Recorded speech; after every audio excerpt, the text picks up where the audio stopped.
Buenas tardes. Thank you, Juan. I want to apologize as an American for the incredible havoc that my country has wreaked on Mexico and so many others with our disastrous global war on drugs.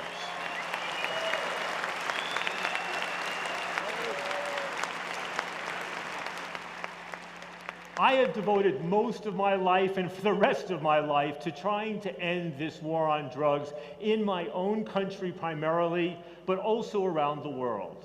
And when I go outside my country, I really assume the role of intellectual provocateur. So I need to ask your permission to speak frankly and honestly from my heart and my mind to your hearts and your minds as well. Because some of the things I'm going to say, it's going to make me sound like the arrogant gringo telling you Mexicanos what to do. And please don't take it in that spirit. Take it instead as the spirit of a fellow North American brother offering you my perceptions. Because first, I need to address some of the myths or even some of the realities, but irrelevant realities that I hear so often from my Mexican friends and allies and critics. The argument that, you know, this US war on drugs, it's not really about drugs. It's just a subterfuge for advancing the other political or security or economic interests of my country, or just for humiliating Mexico and others in Latin America. But you know something? By and large, that's not it. I mean, by and large, we, the United States, don't want to create these markets where gangsters and guerrillas funded with illegal drug money are terrorizing and taking over other nations. That's not what we want. I mean, we basically want the rest of the world to be like Canada. So don't think about our U.S. drug policy as any sort of rational policy, but instead as the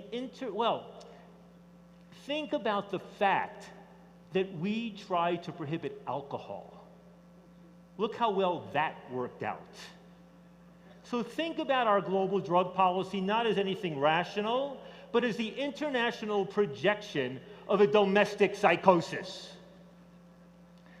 The second thing I hear is, why don't you crack down in your own country instead of beating up on us?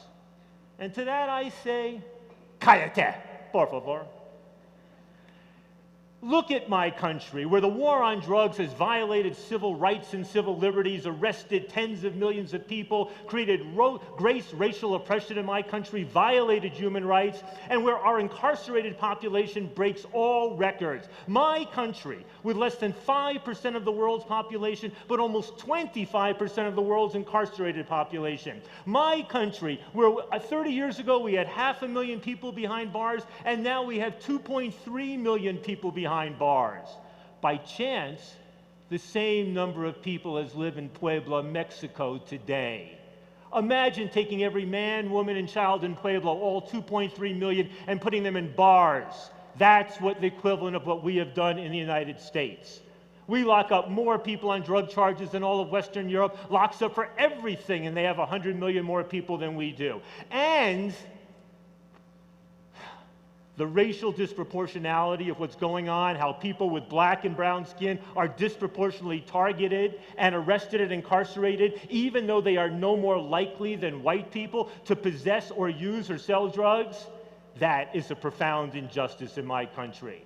I'm working to change that, but don't tell us to crack down more. Thirdly, I hear people say, where's all the El Chapos and Escobars in America? Surely you must have them. I don't think so. I think our law enforcement system in America is big enough that they can't exist, and that the criminals have learned that the sorts of vertical integration of a criminal business, such as happens in Mexico and other countries, cannot succeed in my country. But even if I'm wrong, and some of you are right in that suspicion, it makes no difference, because ultimately this is a Mexican problem for Mexicans to deal with. And then people say, what's the matter with you Americans? Biggest drug consumers in the world. That's the problem. You know what I say to that? We're the biggest consumers of everything in the world. I mean, over 300 million people, a wealthy country, consumer-driven economy. I mean, our per capita rates of drug use aren't really all that different than many other countries. And in fact, marijuana, cocaine, heroin, less than many other countries. So in fact, that's not it. And then people say, okay, you want us to stop sending you drugs? Well, you stop sending us guns. Okay, I agree, we should stop selling you and sending you guns, right? Yes. But what difference does it make in the end? When I see all those images of your narcos torturing people, you telling me a good old Mexican machete won't accomplish the same thing? And you tell me that one is dependent upon the other? No. We need to get beyond these myths or even these things that may be true but that are irrelevant because they become distractions from dealing with what's really going on, right? I look at what's happening in Mexico and other parts of the world. I see a global black market worth $300 billion a year. I see gangsters and terrorists taking over, favelas and barrios and cities and states and even countries. I see governments being corrupted. I see civil rights and liberties being violated and human rights being violated. Young people being sucked in to the drama of being the drug, the narco trafficker, the narco what do you call it? Your narco songs, narco corridos, all of this. What I see is what happened in my own country years ago with alcohol prohibition and Al Capone times 50 or 100. Now, we had a response to Al Capone and alcohol prohibition, which was to repeal the alcohol prohibition, even if that meant that consumption of alcohol and the problems with alcohol would increase. And it means that today, when we are dealing with analogous situations, we need to consider similar possibilities here, right? Think about it this way. The international markets in marijuana, cocaine, heroin, and methamphetamine are global commodities markets, just like the global commodity markets in coffee and sugar and alcohol and tobacco and so many other things, right? Where there is a demand, there will be a supply. Push down on one source and another one inevitably pops up. People tend to think of prohibition as the ultimate form of regulation, when in fact it represents the abdication of regulation, with criminals filling the void. Which is why the notion of putting criminal laws and police and security agencies front and center in trying to control a global commodities markets makes no sense and is essentially a recipe for disaster, where essentially everything becomes out of control except for that which the criminals themselves control. It means we need to move in a different direction. But I know what some of you are saying. How can you compare alcohol and tobacco with these other drugs? I mean, how can you compare that refreshing cerveza, that delicious tequila, that wonderful cigar with marijuana or cocaine or heroin or methamphetamine? Radically different. But if I land up any expert group of scientists and physicians in the world and ask them to order in dangerousness which drugs are more or less dangerous, you know what they'll put at the top? Alcohol and cigarettes. Alcohol and cigarettes. Those are the devils we know. Those others may be the devils we don't know, but it is a myth to assume that they are fundamentally different. Ask why some drugs are legal and others not. Historically, it has almost nothing to do with the relative risks of these drugs or the health issues or medical issues, and almost everything to do with who uses and who is perceived to use particular drugs. In the late 19th century, when most of the drugs that are now illegal were legal, many people used them. But the principal consumers of opiates in my country were middle-aged women using them to alleviate their aches and pains when few other analgesics were available. And nobody thought to criminalize it back then because nobody wanted to put their grandma or auntie behind bars, right? It was only when the Chinese started coming, working hard on the railroads and the mines and kicking back in the evening with an opium pipe, That's when we saw the first drug prohibition laws in Nevada and California, directed at the Chinese migrants, driven by fears of these Chinese luring and addicting white women and turning them into addicted sex slaves. The first cocaine prohibition laws in the South, directed at Negroes and the fear of these black men sniffing this white powder and forgetting their proper place in a racist society. The first marijuana prohibition laws in the Southwest and the west of the United States, driven by racist fears of Mexican migrants and Mexican citizens smoking a little of that marijuana, and who knew what they might do to our precious white women and children. That's what drives these things. And even today, when we see these racist and xenophobic elements of drug policy, understand that that's what's going on.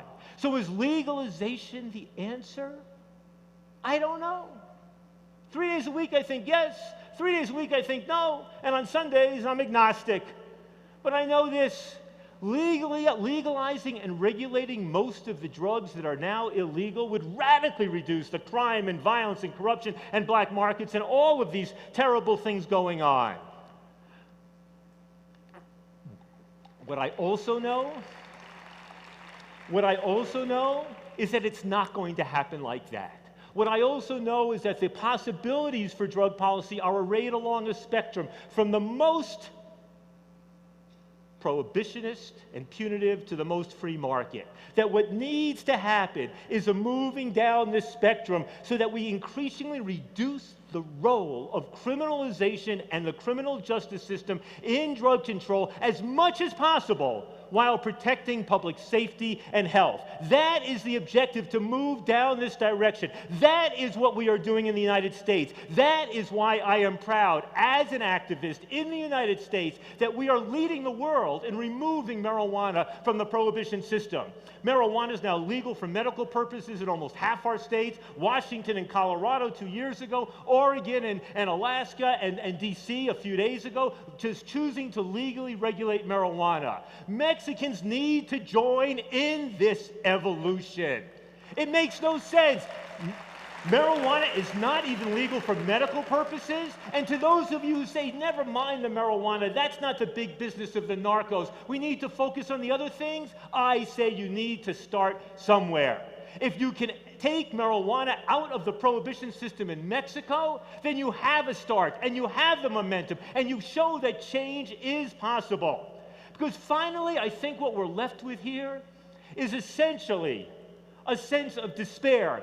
People tell me now that this is the Mexican moment, and that Mexico is in an existential crisis about its future, that a pact is being called for to resolve the issues facing you. Is it possible to have a true pact, a true Mexican moment in which the issue of ending the drug war and changing prohibitionist policies is not on the table? Is it possible that only former presidents but not current presidents can talk of this need?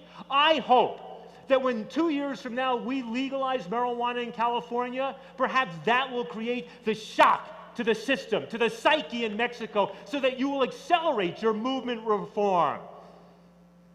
Ojalá. No, yo creo que la guerra contra las drogas es no más. Es no más. Yo creo en este futuro. Gracias. Bravo. Bravo.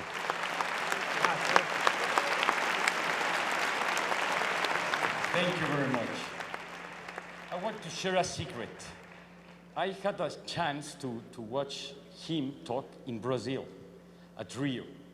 You did it very well, but here you did it with passion, with heart. We believe you. Okay, Thank you. Thank you.